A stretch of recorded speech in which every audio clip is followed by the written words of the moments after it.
Children Warriors, it's Dre Griggs, another great day together. Today we are going to talk about just self-acceptance. How do you accept yourself for who you are and to be happy? Because it is a two-step process, right? There are some things that each of us do, some things that we're excited to share with other people, and then there's some things that are a little quirky that we know people will laugh at us, that'll be kind of made fun of, if you will, and then there's other things that we feel will not allow us to be accepted, that we will be rejected by people we love, people we care about, people that have been in our lives. So you will find that you are often going to be struggling with this idea of, I want to be accepted for who I am, but I'm not super comfortable sharing exactly who I am. And so when I'm often encouraging people as they are rising to the challenge, that when you are listening to that inner drumbeat, when that inner voice, your soul, the essence of who you are, what it is that you genuinely feel is what you are here for, that you have to be able to allow yourself to, one, hear that voice, and two, to listen to it. Because I find often that what we do is we have taught ourselves to silence that voice. There were things that we did as kids that were discouraged, or things that made us stand out. And when you're younger, you really just don't want to ruffle too many feathers in general, right? Like the word exciting or different, right? These are different words depending on different ages, where when you get a little older, some of your uniqueness will be a strength for you. It'll be something that helps you to improve and to stand out, and people will accept and encourage you to use some of your superpowers. But when you're younger, we end up teaching to the average. We end up creating to the average. And we're even getting in a world where I've seen some studies that talk about the oversubscription of ADHD, and just the way that people are diagnosing kids today, and where I would even question where someone like in Albert Einstein today would that kid be seen as brilliant, or would that kid be seen as troublesome? Would that kid be seen as exceptional, or would that kid be seen as in some negative way that you have to stifle that?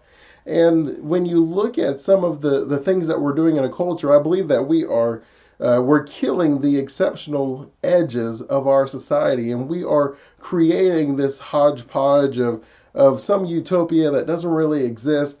And so everybody is sort of struggling between this idea of what is a good citizen and what is that inner voice asking of you, where creativity is seen as disruption. But is that necessarily a bad thing? And so I say all this to say that you're taught from a very early age to fall in line and to just kind of go along to get along. But does that count as living? And I would say that it doesn't. That if you really want to live, if you were chasing happiness, then you have to. And I mean, it is imperative that you allow yourself to be yourself. The most tiresome thing that we find in most of our lives, and the reason that a lot of people around 3 4 p.m. they end up having to kind of drink a bunch of coffee, is because it's very draining to be someone that you are not. It is very draining to live a life that is not quite up to what you know that you're capable of, and that these are exhausting for us, right? There's studies that simply talk about how difficult it is for us to make conscious decisions, and how they drain us as the more that we make during each day. And you may not know or think of it this way, but I'd be remiss if I didn't tell you that anytime that you are contradicting what that inner voice is asking of you, you're making a conscious decision to do something that is counter to your natural being. And so if you think of it another way, it's like if someone was lying, and anytime you ask them a question, every time they would be giving the answer, they couldn't just say what's in their subconscious. They couldn't just express what they feel is the right answer. They would have to literally sit there and think about it, calculate what the answers have been and what the answer needs to be so that they don't get discovered. And you find that each of those decisions that you make ends up draining you mentally. And so if you are living a life that is outside of who you are, where it is not an automatic decision, where you have to calculate and ponder and think and anticipate a lot of these thoughts, then you're going to be using up a lot of your decision making faculties, and this drains your willpower. And that is why you find yourself exhausted around the early afternoon of the day and having to re-energize yourself with sugar, or you'll go outside if you can do that, or you'll end up just drinking coffee or caffeine or something like that, because it is draining whenever you have a day full of conscious decisions. So when you're talking about how do I chase happiness by rising to the occasion, well, the first thing you have to do is you really got to ask yourself, is this required of me? Do I really need to be thinking that consciously about each of these statements? Right? Like, what's the worst that can happen? And sometimes we're thinking so much, what is the worst that can happen, that we don't do the second half of that, which is asking ourselves, how likely is that to happen?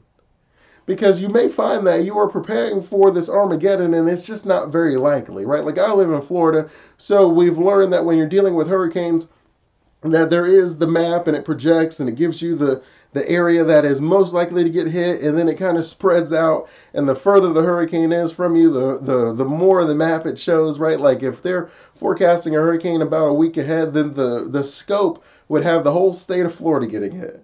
And so if you allow yourself to get swept up in that, you'll be in the store buying all the water and everything else, and then when the hurricane's like 2 or 3 days out, the map gets a little closer and you find out that it's nowhere near you.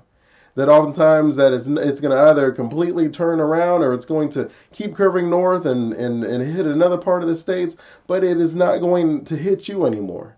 And so you're sitting here and you have all this stuff planned out and you're trying to figure out kind of what to do with it, right? Do I save this for the next hurricane? Do I eat some of it? Like, I don't know, right? Because we're watching and we're making decisions, and then we're often allowing ourselves to get lost in all the commotion and stuff, and we end up losing track of maybe how realistic it was to happen in the first place. And so we want to make decisions, we want to be prepared, we want to be understanding, and we want to make rational calculations and adjustments. But if it's not very likely to happen, right? Like, if you could plan for 80% of the events, and let's say you could do that within like 2 hours, but if you plan for 90%, then it would take like a week or two, right? Is that extra 10% worth it? Well, it depends a lot on obviously what the deadlines are and things like that. But I would say oftentimes that no, that getting within that 90% just doesn't, it's just not worth the extra payoff. And so you really have to start saying, okay, what is directionally correct? What is a reasonable expectation? And we find that that's usually somewhere in the middle, where maybe you're right. Worst case scenario, you express exactly who you are, and all of your friends are like, well, I didn't know you were like that. I gotta go.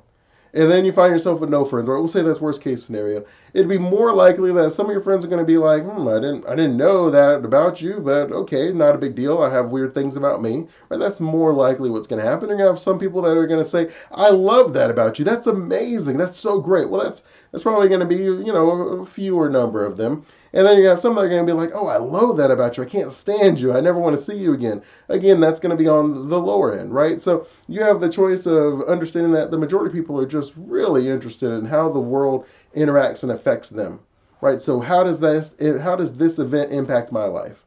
And then if they come back with the answer that says not very much, they're usually going to be cool with it. That's just the way the average person is.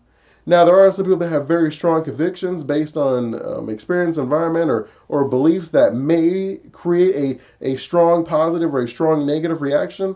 But in those situations, there is nothing that you can do anyways, right? And then that's going to lead into a future video, but it's just the idea that we're creating this prison for ourselves where we're so uncomfortable with being who we are because we don't want to lose anything that's currently in our life, that you have people that you should be praying every day would leave your life. People who are draining you, who are sapping the joy out of your life, that there's not a good event that they can't find something to complain about.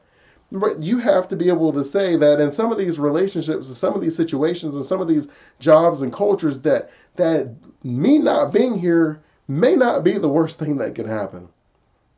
Right? Like, it just may not be the worst thing that can happen. Oftentimes, what our mind is comparing is the idea of change versus keeping things the same.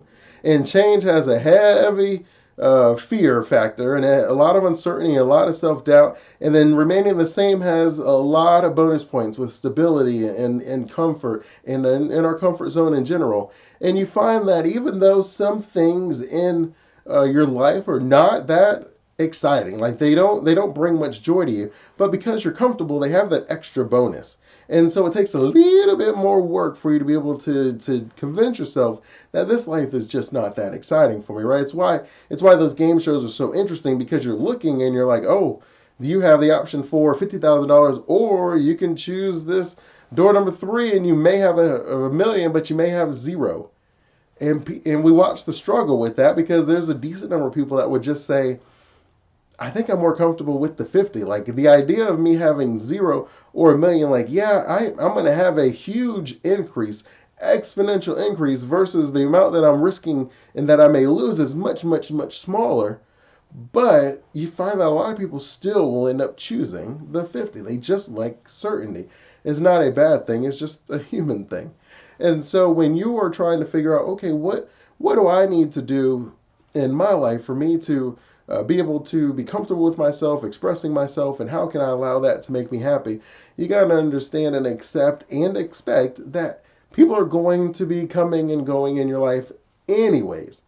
Right? Like, what I mean is, there's going to be some people that you tell exactly how you feel and what you think, and your beliefs and different patterns, and then they're going to respond negatively and they're going to leave. But there's going to be some people that were just about to leave anyways, right? They just had situations in their life where you were growing apart, right? Maybe a friend, and they got married, or they had kids, they moved to different states, or you worked together and you were friends then, and they left and went to a different company, right? There's just lots of events in our life that draws each of us to and from people at different points in our life.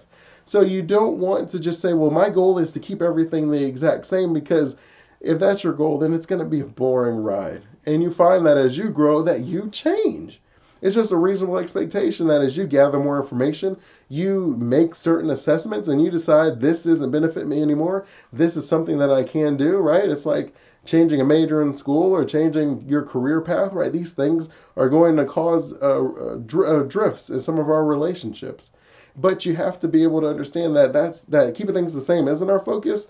Us improving and growing is our focus. And then I've actually seen the analogy where it refers to our growth. If you've ever cut like a tree, where you cut a tree right across and then you can see the rings inside of it. I don't know if you've ever seen that. And if you think of it, these rings is like your growth. So you start in the very center in the small circle, and then each ring that goes out, let's say it's 10 rings for the sake of math. So let's say that you are progressing at one ring each year. So in 10 years, you're on the outside of this ring, and you have exponentially grown and improved and developed.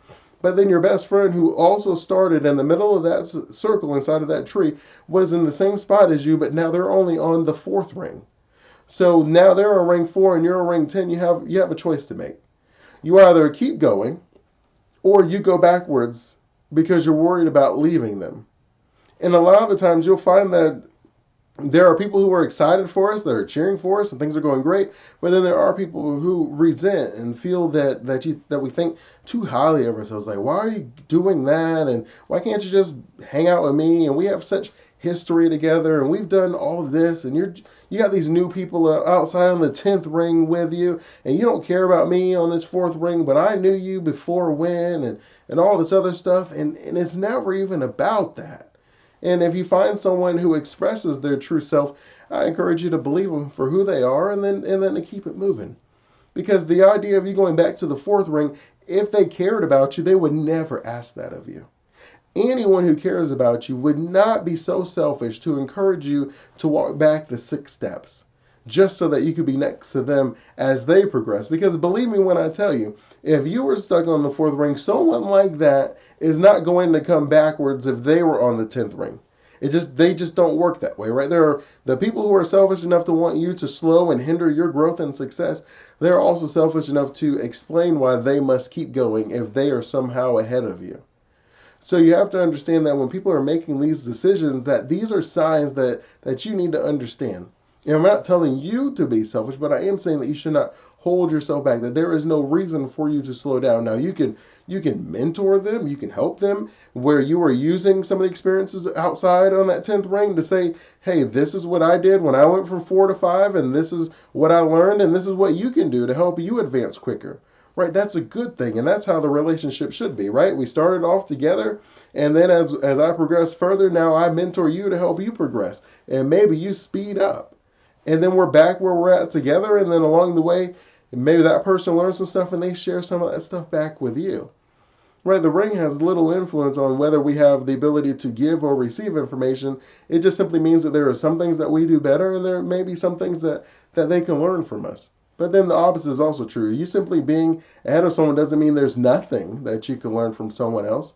So you have to understand that as these relationships change, that your overall goal is for you to continue learning and growing, helping others. Yes, excellent, great. But you don't want to exhaust yourself by living a life that is not what your inner drumbeat is saying. We want to continue chasing happiness by rising to the challenge.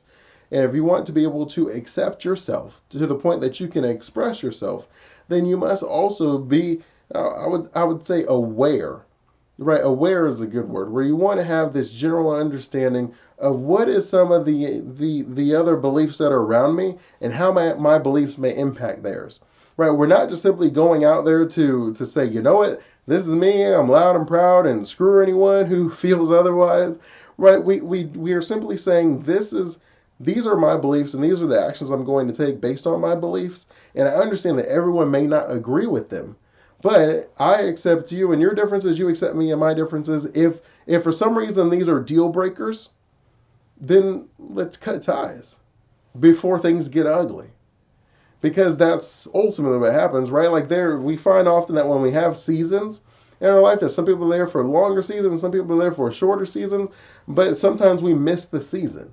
And we've all been there before where you knew somewhere early along that you should probably change congregations, that you should probably end this friendship, that you should probably end this relationship, but you just kept going because you just weren't, you felt like you weren't 100% sure. And then you realize in 3 months, 6 months, a year, that now it's a toxic environment, a toxic relationship where maybe some things were said or some things that have happened that have completely changed the trajectory of your life. And it's all because you stayed there a little too long, because you weren't willing to accept yourself for the beliefs that you had and understanding that this person is no longer compatible with you. Instead, you were like, well, maybe we can work this out in some way. And I'm not telling you guys to be cutthroat, but I am saying that we all have been in a place and a time in our life when we knew that it was time to move on and we didn't. And we just have to make decisions that allow us to limit the number of times that happens, where we look back and we have the hindsight of 2020, where all the signs seem very clear. But I promise you that those signs were clear then. We just were simply explaining them away. And so the cool thing about people that accept themselves and then brings the happiness is when they accept themselves, they often accept some of the environment, some of the situations, and they know that they can't make everyone happy.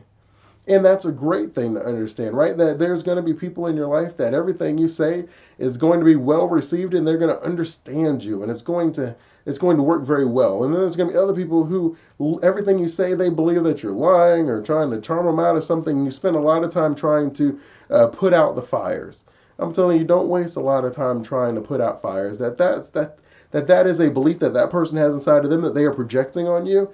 And it's very difficult to just change someone's belief. That if someone genuinely believes something, then they're going to continue acting within that belief. And as a result, it's going to eventually cause the relationship to drift apart. There is going to be some point in time that something very unpleasant, we'll say, will happen, right? Unpleasant. That's a nice safe word, right? We can't argue with that.